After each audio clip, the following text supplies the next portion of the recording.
11ஆம் இடத்தில் லாபத்தில் சனி அமர்தல் அப்படின்றதும், தன்னுடைய ராசிநாதன் உச்சமாகக்கூடிய வீட்டிலேயே சனி அமர்தல் அப்படின்றதும் மிகச்சிறந்த ஒரு பாக்கியத்தை உங்களுக்கு வரக்கூடிய நாட்களில் கொண்டு வரக்கூடியதாகத்தான் இருக்குது ரிஷபராசினியர்களுக்கு.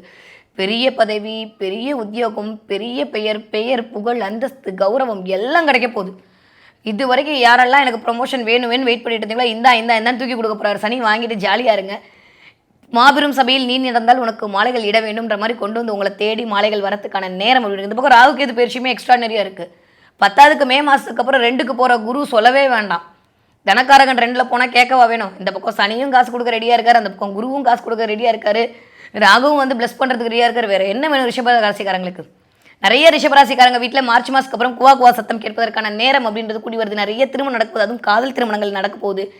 நிறைய ரிஷபராசினியர்களுக்கு காசு, பணம், துட்டு, மணி அப்படின்றது ஆஃப்டர் 2026க்கு அப்புறம் கண்டிப்பாக நிகழப்போகுது.